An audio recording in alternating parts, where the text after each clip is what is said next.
Bonjour, je suis Adem Zeghib, je prépare l'agrégation cette année et aujourd'hui on va parler de forme quadratique définie positive sur Q.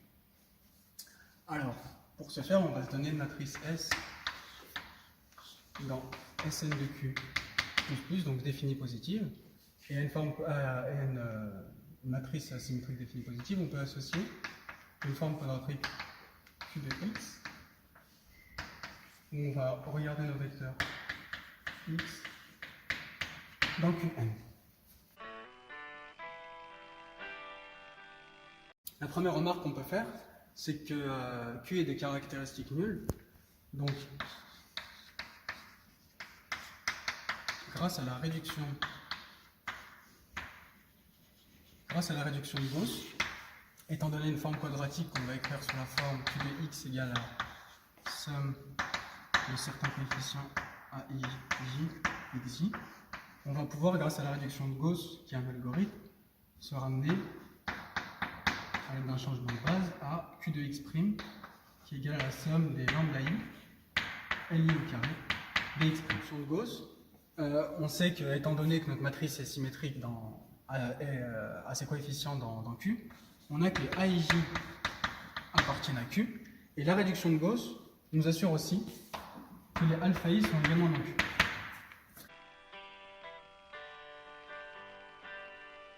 Et ici, on a un premier frein à la classification des formes quadratiques sur Q.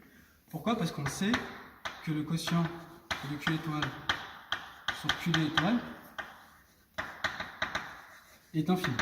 Ici, on remarque qu'on a du mal à rentrer notre alpha I dans notre carré de notre forme linéaire.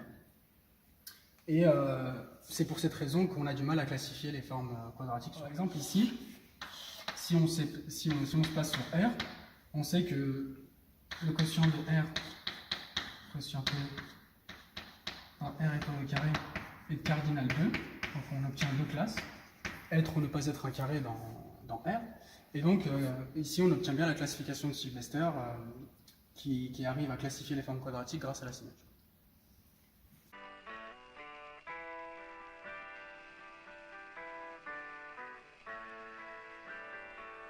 Donc maintenant, un peu de terminologie, on va parler de représentation. On dit que Q, une forme quadratique,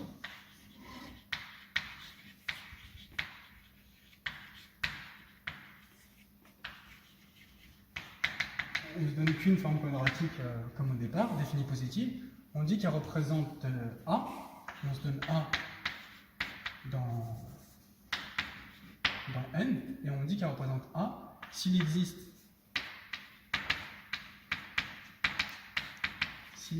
X appartenant à Qn privé de 0, tel que Q de X égale à 1. Ensuite, ici, on va s'intéresser particulièrement à quand est-ce qu'une forme quadratique va représenter 1. Et quitte à multiplier ici par le dénominateur commun des alpha I qui sont bien rationnels, on peut toujours supposer que les alpha I sont dans N. Et donc, on cherche à résoudre l'équation Q de X égale à 1. Donc ici, on particularise pour A égale à 1. D'accord?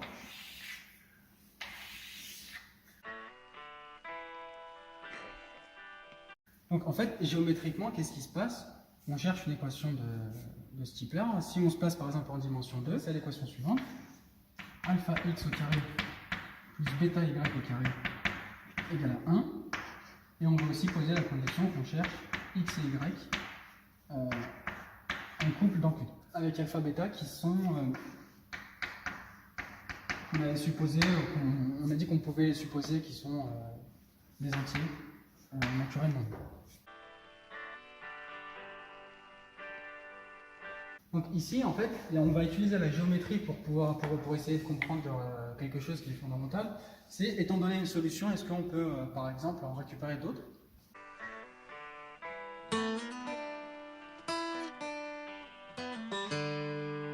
Donc si on se passe en dimension 2, on arrive ici à dessiner à peu près une ellipse. On suppose qu'on a le point que je vais appeler N ici, qui est solution, et on va prendre le point opposé et tracer une droite qui est tangente et qui va passer par ce point-là, tangente à notre ellipse. Et qu'est-ce qu'on va faire? On va envoyer un faisceau de droite qui va partir de ce point N et qui va venir intersecter à chaque fois la droite D en un unique point.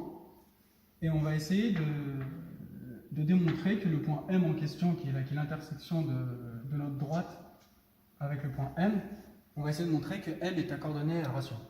Donc ici, on dit que N égale x0, y0, et on obtient l'équation suivante de notre droite, qui est y moins y0 égale à x moins x0 de t.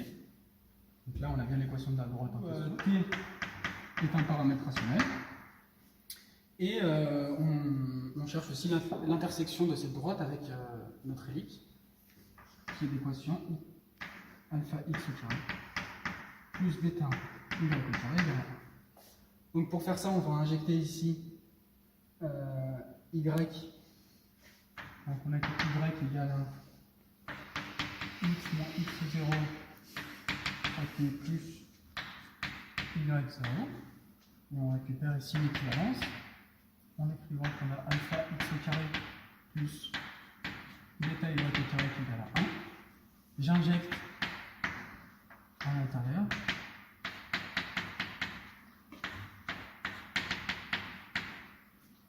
Et on obtient ici alpha x au carré plus bêta de x moins x0 plus y0 le tout au carré. Oui. Il manque un t juste ici. Et là, qu'est-ce que je vais faire? Je vais juste dégager le coefficient dominant. On n'oublie pas qu'ici, on a une équation dont l'inconnu est x. Donc, on obtient la première équation. Et le coefficient dominant qui va être alpha plus bêta t, t2. Et ici, on va obtenir une équation polynomiale de degré 1. Donc, elle ne va pas intervenir pour le coefficient dominant de notre forme. Et là, on va réussir à conclure qu'on obtient bien une résolution qui est rationnelle grâce aux relations coefficient racine, qui vont nous dire que, étant donné que toute mon équation a ses coefficients dans Q, et que je sais que j'ai déjà une solution qui est dans Q, donc x est 0, ici en l'occurrence c'est dans Q. Donc je vais obtenir que ma deuxième solution est dans Q, et en réinjectant ici, j'ai aussi ici bien l'équation d'une droite, donc je vais aussi obtenir que y est également dans Q. On a ici cette droite qu'on peut nommer dt, et le point d'intersection mt. Et donc on a notre faisceau de droite Fn, qui a une droite dt, va associer notre point m de t, qui est bien un coordonnée rationnel comme ce qu'on a réussi à montrer juste ici. Et là, on obtient notre sphère. Et on obtient bien une bijection entre les deux. D'une part, parce qu'on a montré qu'on arrive à atteindre tous les points, même le point N en prenant la tangente qui est juste ici. Et réciproquement, si ici j'ai un point qui est de coordonnées rationnelles, il suffit de tracer la droite entre MT et N pour obtenir une droite.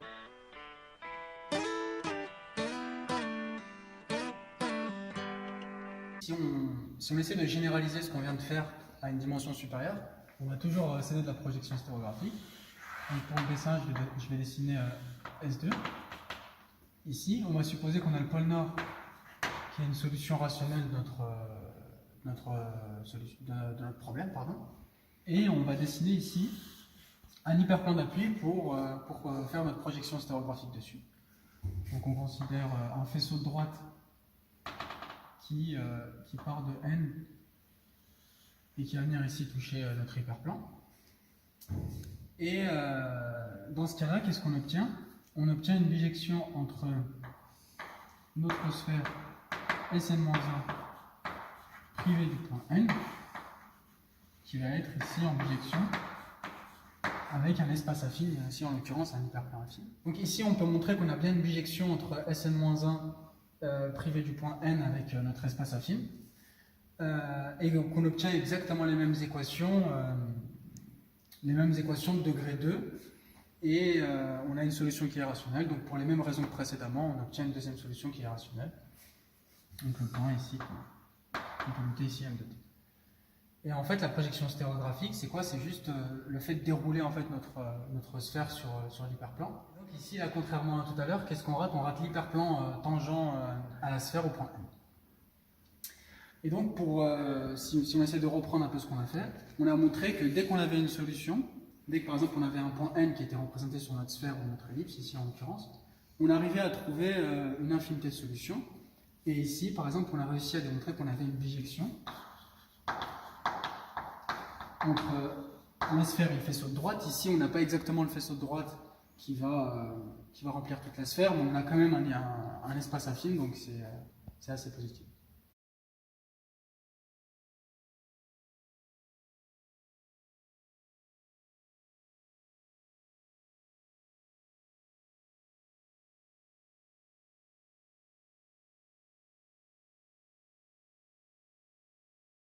Et on va aussi maintenant s'intéresser à certains contre-exemples en dimension assez faible pour essayer de voir que ce n'est pas toujours évident d'obtenir des solutions.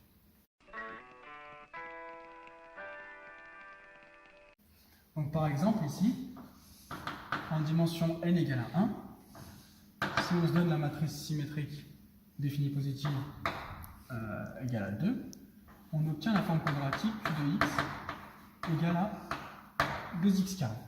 Et ici, on voit bien que 1 n'est pas représenté. Pourquoi? Parce que racine de 2 n'est pas rationnelle.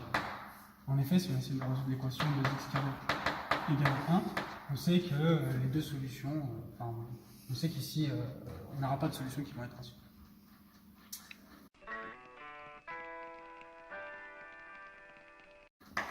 D'accord? Et en fait, en dimension n égale à 2, c'est un peu plus compliqué de trouver un contre-exemple. Contre-exemple qu'on a, c'est la matrice suivante, qu'on suppose diagonale grâce à la réduction de Gauss qu'on a rappelé tout à l'heure. Et ici, la forme quadratique associée, ça va être q de x égale à q de x y égale à 2x au carré plus 5y au carré. On va supposer ici qu'il existe xy qui vérifie, on suppose qu'il existe xy dans QB tel que q de xy égale à 1. Donc en fait, on est en train de supposer, pour utiliser la terminologie de tout à l'heure, que q représente 1. Ça équivaut à résoudre l'équation 2x au carré plus 5y au carré égale à 1. Alors la première remarque qu'on peut faire, c'est quitte à multiplier par le dénominateur commun de x et y, on peut supposer qu'on obtient une solution 2x carré prime plus 2y carré prime égale à t carré, ici j'ai un 5, tel que x prime, y prime et t sont maintenant des nombres qui sont dans Z. Et là, en fait, qu'est-ce qui se passe? On rentre dans le monde de l'arithmétique et on sait faire beaucoup de choses. En l'occurrence, ici, on va utiliser à plusieurs reprises le corps fini F5. Donc on suppose qu'on a une solution comme celle-ci, et on va regarder cette même équation modulo 5. On obtient 2x' au carré égale à t au carré. Et maintenant, qu'est-ce qu'on fait? On va dénombrer les éléments qui sont dans F5 au carré, et on sait qu'on obtient 0, 1 et 4. Et ici, si on suppose que x' est non nul, on obtient que 2 égale à tx' moins 1 facteur de 2. Pourquoi? Parce qu'on sait que F5, on va faire un petit rappel, F5 c'est un corps fini qui est commutatif. Donc si x' est non nul, ici on fait la supposition que x' est différent de 0, Alors on peut, entre guillemets, simplifier, non, pas entre guillemets, on peut simplifier par x'. Et donc on obtient ça. Et ça, c'est une absurdité. Pourquoi? Parce que 2 n'appartient pas à la liste qu'on s'était donnée juste ici, c'est-à-dire n'appartient pas au carré de f5. Donc ici, qu'est-ce qu'on a? On obtient que x' au carré, donc x', pourquoi? Parce que je suis toujours dans un corps qui intègre. Donc x' égale à t', d'après l'équation qui est juste ici, égale à 0. Donc dès que je relève mon équation dans Z, si j'ai bien mes classes, dès que je relève mon équation dans Z, qu'est-ce que j'obtiens? J'arrive ici dans mon équation à extraire, ici j'arrive à extraire 25 de mon équation et ici 25. Donc j'obtiens que 50 x seconde au carré plus 5y au carré égale à 25t au carré. Donc là on peut simplifier par 5. On obtient que 10x seconde au carré plus y' au carré égale à 5t' au carré. Et là on n'a que 5 divise, on peut regarder par exemple notre équation modulo 5.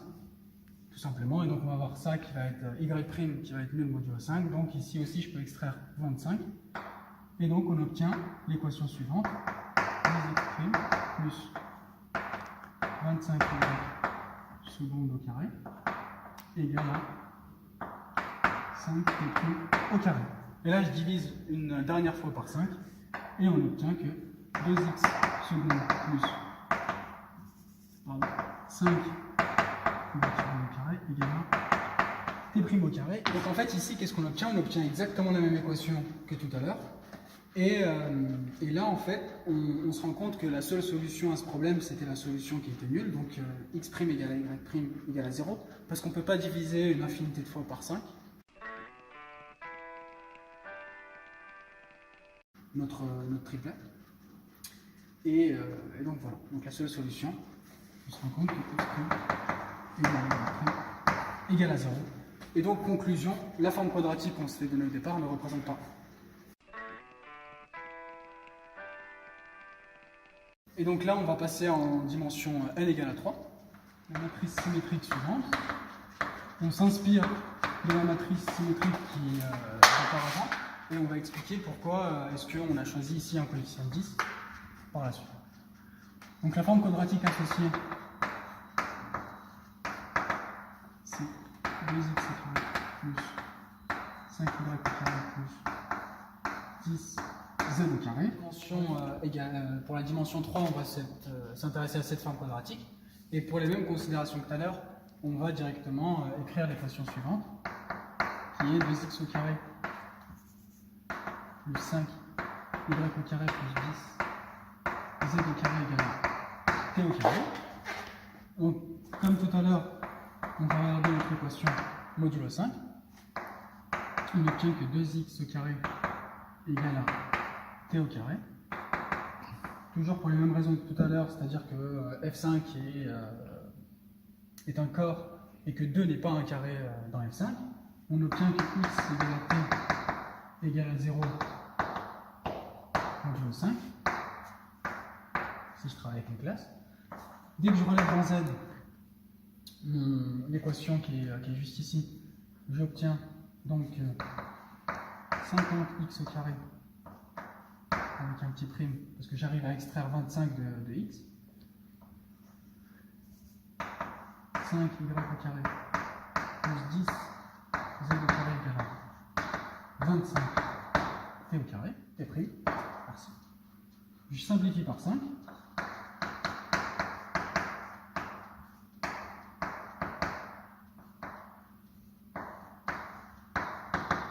Égale à 5 t' au carré.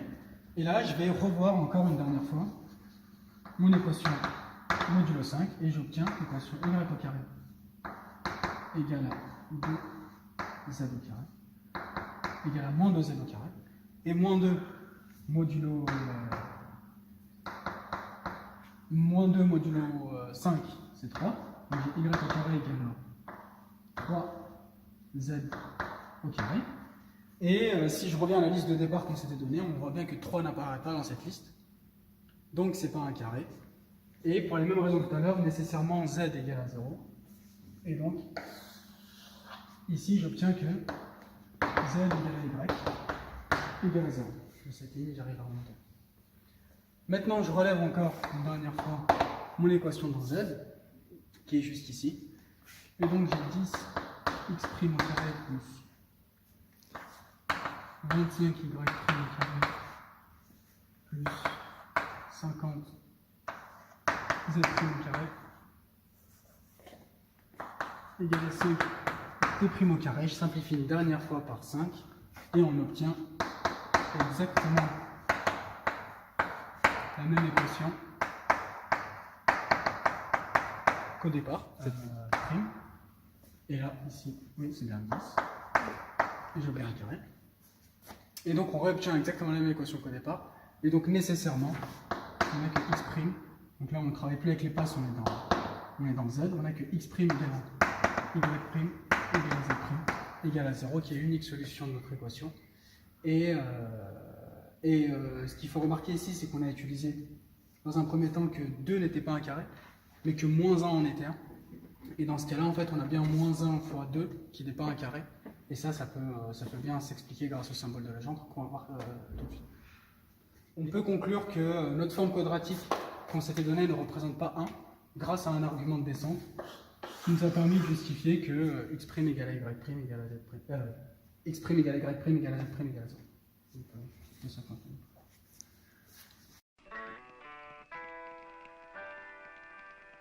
et en fait, de cet exemple, on va pouvoir extraire une famille d'exemples. Donc ici, on va avoir une famille d'exemples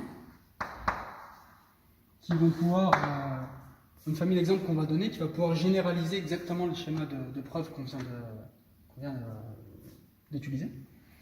Et on se donne, en fait, c'est la forme quadratique en dimension 3 définie de la manière suivante, avec ax au carré plus py au carré plus ap, donc le produit de a et p, d'où le 10 qu'on s'était donné ici, z au carré, où donc la première condition, c'est que p est un nombre premier. Donc c'est une condition très forte qu'on a utilisée à plusieurs reprises pour dire que par exemple on travaillait dans quelque chose qui était intègre.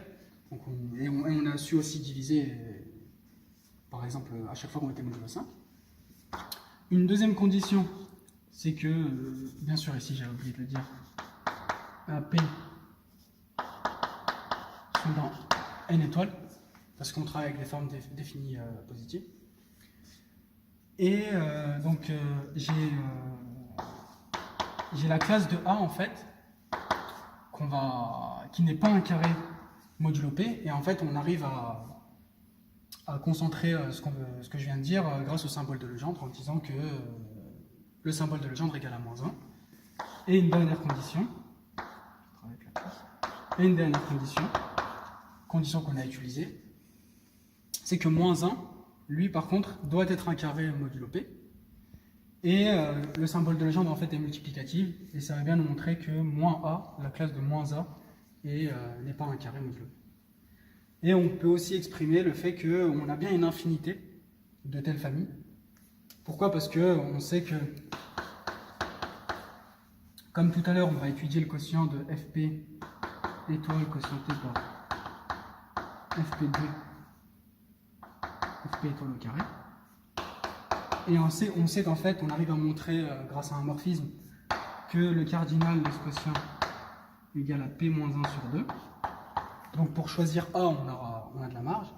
Et ici, on sait que le symbole de Legendre est égal à moins 1 à la puissance P-1 sur 2. Donc en fait, on caractérise les nombres premiers qui vérifient que moins 1 est un carré par la chose suivante, c'est que P égale à 1 modulo 4, et on sait démontrer qu'il existe une infinité de tels nombres premiers. Alors, donc pour la dimension supérieure à 4, donc pour n supérieur à 4, on se donne une forme quadratique qui est à coordonnées entières, donc Q, et on va essayer, comme toujours, de résoudre l'équation Q de U égale à 1. Donc grâce aux mêmes méthodes que précédemment, on peut se ramener à l'étude de Q de U égale à T carré, et T de Q. Et en fait, là, qu'est-ce qu'on voit apparaître? On voit apparaître une nouvelle forme quadratique, qu'on peut appeler Q tilde, qui est la forme quadratique suivante, qui va être Q de U moins T au carré. Et en fait, là, on a une forme quadratique. Si on la regarde comme une R forme quadratique, on s'aperçoit que c'est une forme qui est non définie, parce qu'elle est de signature N1.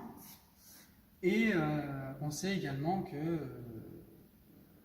résoudre le problème qui était donné au départ, c'est de trouver un vecteur isotrope pour cette forme quadratique qui est non trivial, c'est-à-dire on ne prend pas le vecteur, hormis le vecteur nul. Et donc là, entre en scène un grand théorème, le théorème de Meyer.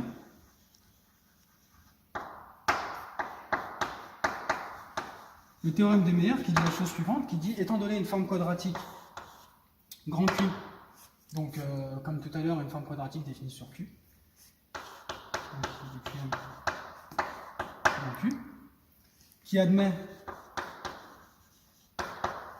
au moins 5 variables,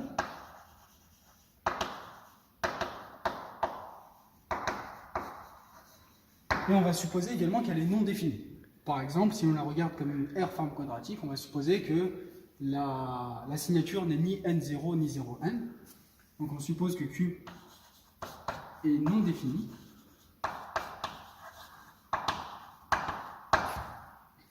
Donc en fait, elle admet un vecteur isotrope dans Rn.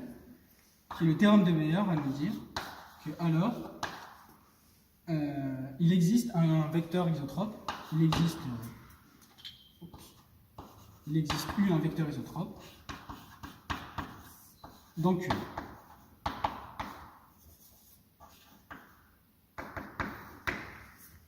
Et en fait, on peut, pour ceux qui sont intéressés, on peut retrouver, par exemple, si on veut une référence, il y a le cours d'arithmétique de Jean-Pierre Serre. Et en fait, ce qui est intéressant ici, c'est que le théorème de Meyer nous assure que pour au moins 5 variables, on sait qu'on ne va pas pouvoir trouver. On sait que notre forme quadratique va représenter 1, et c'est exactement ici ce qui se passe, parce qu'on a supposé qu'on était en dimension 4, et on s'est retrouvé à étudier une forme quadratique de dimension un cran supérieur, et qui est non définie, parce qu'elle est bien de signature ni N0 ni 0N. Et en fait, tout le début de l'exposé a servi à montrer que le théorème de Meyer est optimal, dans le sens où on ne peut pas faire mieux que 5 variables, parce qu'on a trouvé pléthore de formes quadratiques qui ne représentaient pas. Très bien. Et encore une fois, 5 Pourquoi intervient. Ah oui, comme toi. Ça fait penser à autre chose, non? Ouais. La résolution par radicaux des équations. Ouais, c'est vrai. 5. C'est le nombre 5, c'est celui qui déclenche tout. Ok. Eh ben merci, on va s'arrêter là.